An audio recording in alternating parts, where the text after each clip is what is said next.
Hello, my name is Kussman, and this is my persuasive speech for CMP 2201.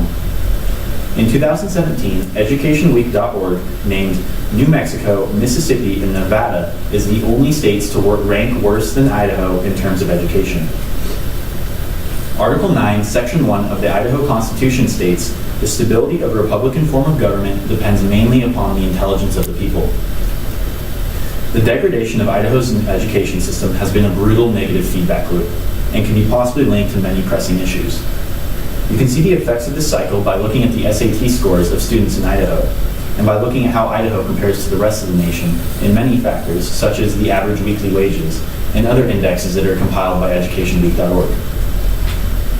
My survey showed that ISU students believe Idaho is falling behind in education.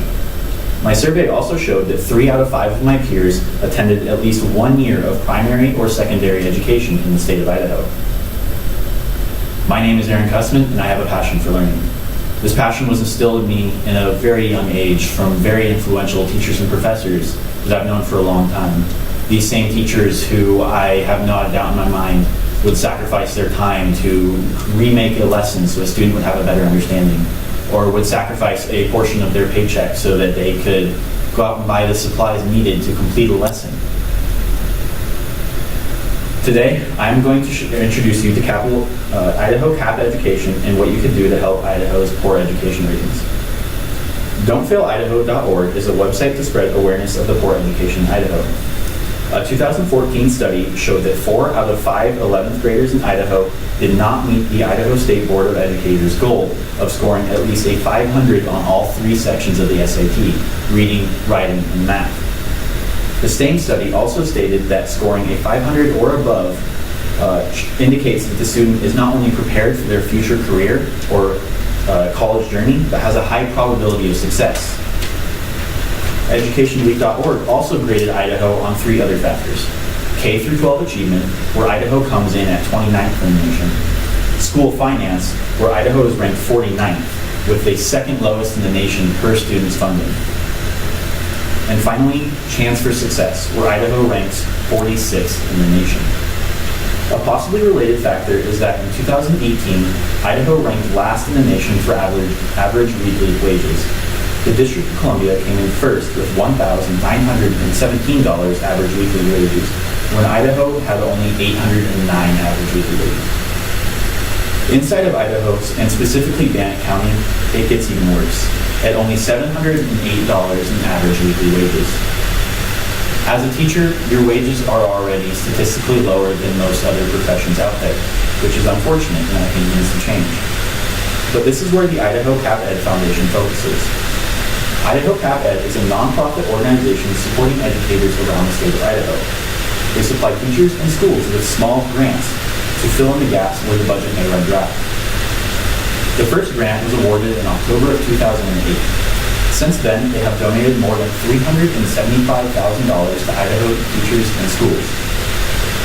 The most recent winner, Mrs. Atterbury, is with the Galileo STEM Academy, who received a $675.95 grant to buy coding blocks for her students. Idaho CAP Ed also awarded a $15,000 grant to the Lee Pesky Learning Center to help with early childhood literacy.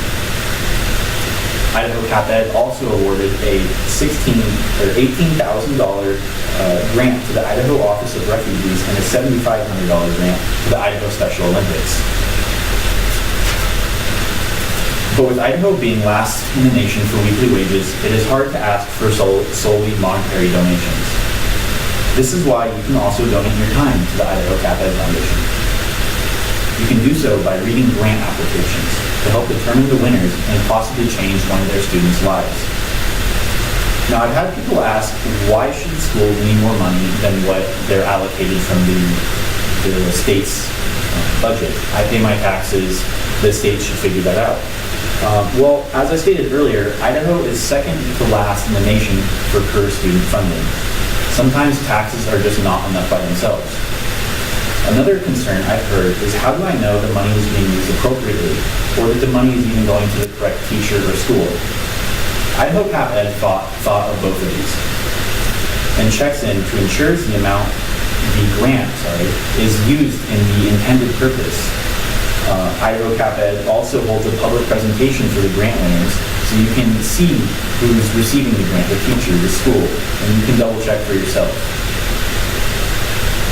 One of the most common regrets that I hear from people is that they wish they would have tried harder in school as a child. But it's hard to perform your best at doing something you have very little interest in. Imagine your future child running off the school bus excited to share with you what they learned that day. A new aquaponics lab opened up at their school for their agriculture program, and they've now developed an interest in eating healthier, growing their own food, and just being more sustainable. Your child developed a passion that could shape the world around them. Now, this could have been a very true story for the parents of students at Murtaugh High School. In the 2016-2017 school year, they received a $10,000 grant from the Idaho Cap Ed Foundation to build an aquaponics lab.